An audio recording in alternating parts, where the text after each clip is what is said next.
بسم اللہ الرحمن الرحیم۔ الرحمن الرحیم الحمد للہ وکفا وسلام علی عبادہ الذین اصطفی اما بعد۔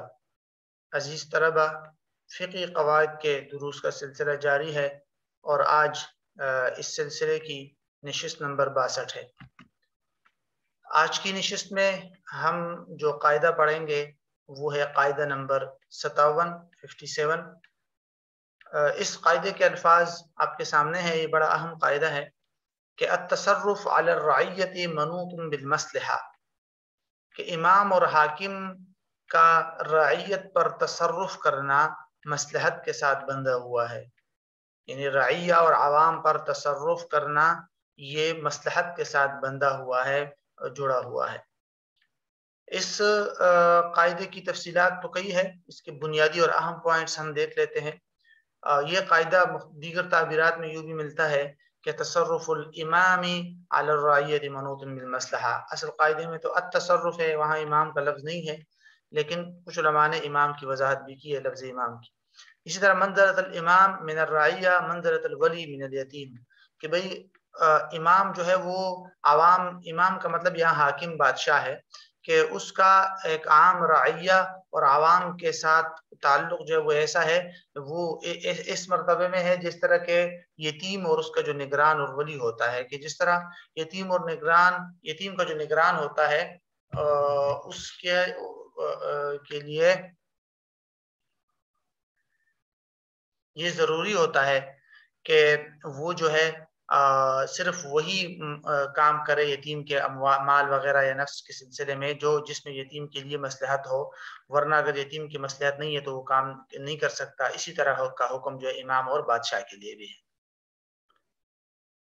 جہاں تک اس قاعدے میں الفاظ کی بات ہے تو کچھ الفاظ اس قاعدے کے اہم ہیں، لیکن ہم ان کو انشاءاللہ بلکہ دو ہی الفاظ ہے۔ الرعیہ ہے، رعیہ کا مطلب یہاں عوام ہے، جس کی جمع رعایا آتی ہے، محکوم لوگ، عوام لوگ، یا عام لوگ بھی اس میں آتے ہیں، اور کوئی بھی شخص جو کسی دوسرے شخص کے انڈر اور اس کی نگرانی یا تصرف میں آتے ہیں، ماتحت لوگ، وہ سارے اس میں آتے ہیں۔ اور دوسرا لفظ جو ہے اس میں منوطن ہے، منوطن کا مطلب ہوتا ہے بندھا ہوا ہونا، جڑا ہوا ہونا، لٹکا ہوا ہونا۔ قاعدے کا مفہوم دیکھ لیتے ہیں۔ اس قاعدے کا مفہوم یہ ہے کہ شریعت مطہرہ میں یہ حکم ہے کہ جائز اور مباح کام کے احکام میں عملی انتظام جو ہے وغیرہ وغیرہ، اور اس طرح جو بہت سارے معاملات وہ حاکم اور امراء کے سپرد کیے گئے ہیں، کہ حاکم اور امراء اپنی ثوابدید پر عوام کی مصلحت کے لیے کوئی حکم جاری کر سکتے ہیں، قوانین بنا سکتے ہیں۔ لیکن اس سلسلے میں اللہ تعالیٰ نے یا شریعت نے جو حکم دیا ہے وہ یہی ہے کہ بھئی حاکم یا بادشاہ کو اتنی کھلی چھوٹ اور اختیار نہیں ہے، اتنی آزادی نہیں ہے کہ وہ جو چاہے قوانین بنائے، جو چاہے احکامات دے، بلکہ وہ مصلحت پر ہونے چاہیے، یعنی قرآن و سنت کے مطابق ہو اور اس میں عوام کی کوئی نہ کوئی مصلحت بھی ہو۔ یہی تو وجہ ہے کہ قرآن کے اندر جہاں پر اولو الامر یا بادشاہوں کی اطاعت کا ذکر ہے وہ اللہ اور رسول کی اطاعت کے بعد ہے۔ اللہ تعالیٰ فرماتا ہے سورہ نساء میں کہ یا ایھا الذین آمنوا اطیعوا اللہ واطیعوا الرسول واولی الامر منکم، تو تیسرے نمبر پر اولو الامر آیا ہے۔ تو حکمرانوں کا جو شریعت نے حکمرانوں کو جو اختیار دیا ہے وہ بالکل بے لگام اور آزاد نہیں ہے، اور نہ ہی ان کا حکم اور تصرف جو ہے ہر قسم کا قانون عوام پر لازم ہے، بلکہ اس کے لیے ایک تو جائز ہونا ضروری ہے کہ شریعت کی نظر میں وہ جائز کام ہو اور معصیت نہ ہو، اور اسی طرح اس میں عوام کے لیے مصلحت بھی ہو۔ تو یہی وجہ ہے کہ حضرت شیخ الاسلام مفتی تقی عثمانی صاحب دامت برکاتہم نے اس میں باقاعدہ تکملہ فتح الملہم کے اندر کچھ شرائط کا تذکرہ کیا ہے کہ حاکم کے جو واجب الاطاعت احکامات ہوتے ہیں ان کے لیے کچھ شرائط ہے۔ ایک تو یہ کہ وہ حکم مباحات کے دائرے میں آتا ہو۔ نمبر 2، اس حکم سے قرآن و سنت کے کسی حکم کی خلاف ورزی لازم نہ آتی ہو۔ نمبر 3، اس حکم سے کسی انسان پر ظلم نہ ہوتا ہو۔ نمبر 4، وہ حکم عوام کی مصلحت کے مطابق ہو۔ ان شرائط کے ساتھ حاکم کا جو حکم ہوتا ہے وہ واجب التعمیل ہوتا ہے اور اس پر عمل کرنا لازم ہوتا ہے۔ فقہی کتابوں میں جہاں جہاں یہ آیا ہے کہ طاعت الامر واجب، وہ سارا کا سارا تب ہے کہ جب اس میں یہ شرائط پائی جائے۔ تو اس قاعدے کے اندر بھی انہی شرائط یا ان میں سے ایک اہم شرط کی طرف اشارہ کیا گیا ہے جس کو یہاں بیان کیا گیا ہے۔ بہرحال یہ اس قاعدے کا مختصر سا مفہوم ہے۔ قاعدہ کے دلائل کہ بھئی شریعت میں اولو الامر کو اختیارات دیے گئے ہیں، حاکم کو اختیارات تو دیے گئے ہیں، لیکن وہ اختیارات اس میں کے اندر مصلحت کی رعایت جو ہے وہ ضروری ہوتی ہے۔ تو بہت سارے ایسے دلائل موجود ہیں، احادیث میں بھی ہے، جس طرح ایک حدیث میں آتا ہے کہ ما من عبد يسترعيه الله رعية فلم يحطها بنصيحة الا لم يجد رائحة الجنة۔ باقاعدہ یہ حدیث موجود ہے جس میں آتا ہے کہ جس بندے کو اللہ تعالیٰ نے کسی رعیت کا حاکم بنایا اور وہ اس کی پوری پوری خیرخواہی نہ کرے تو وہ جنت کی خوشبو نہیں پائے گا۔ اسی طرح ایک اور حدیث میں یہ بھی آیا ہے، صحیح مسلم کے اندر حدیث ہے کہ ما من امیر یلی امر المسلمین ثم لا یجہد لهم وینصح الا لم يدخل معهم الجنہ، کہ کسی کو جب امیر بن جائے اور اس کو مسلمانوں کے معاملات سپرد ہو جائے اور وہ پوری خیرخواہی اور کوشش سے کام نہ رہے تو وہ جنت میں داخل نہیں ہوگا۔ تو اس طرح وہ ایک اور حدیث بھی ہے کہ الا کلکم راع وکلکم مسئول عن رعیتہ، مشہور حدیث ہے کہ تمہیں سے ہر ایک سے اس کے رعیہ کے بارے میں پوچھا جائے گا۔ تو وہ رعیہ کا مطلب صرف عوام نہیں ہے، ہر وہ شخص جس کے ماتحت جتنے لوگ آتے ہیں ان کے ساتھ یہ رویہ اور یہ معاملہ اختیار کرنا ضروری ہے، ان کے ساتھ انصاف کا معاملہ کرنا، ان پر ظلم نہ کرنا، یہ ضروری ہے۔ اور یہی جو ہے آخری دلائل بھی بہت سارے موجود ہیں اس قاعدے پر۔ تو بہرحال قرآن و سنت کا تقاضا یہی ہے کہ ایک شخص کو جب زمام اقتدار سپرد ہو جائے یا اس کے ماتحت یا اس کے اندر کچھ لوگ آتے ہوں تو ان کے ساتھ انصاف کا معاملہ کرنا ضروری ہے، ان کے ساتھ مصلحت کو دیکھنا یہ ضروری ہوتا ہے۔ تفریحات دیکھ لیتے ہیں، تو یہ باقی ویسے تو اس کی کئی تفریحات ہیں لیکن یہ دو تین تفریحات جو ہے وہ ذہن میں رکھنا ضروری ہے۔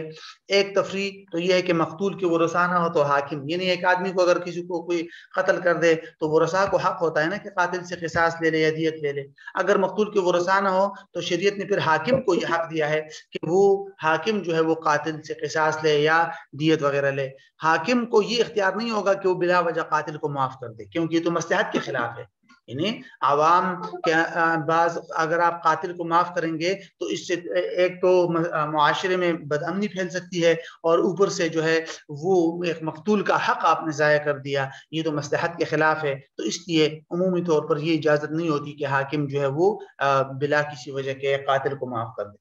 اسی طرح بیت المال کا مال ہے کہ حکومت کی آمدنی کے کئی ذرائع ہوتے ہیں ٹیکس وغیرہ کے، اس کو بیت المال میں جمع کر کے، لیکن بیت المال کو اپنی خواہشات اور ہوس کی نظر نہ کرے، وہاں سے انصاف اور عدل کے مطابق خرچے کرے۔ یہ نہیں ہے کہ اپنے جو ہے یعنی عوام کی مصلحت میں اس کو خرچ کرے، عوام مملکت کی مصلحت میں اس کو خرچ کرے بقدر حاجت۔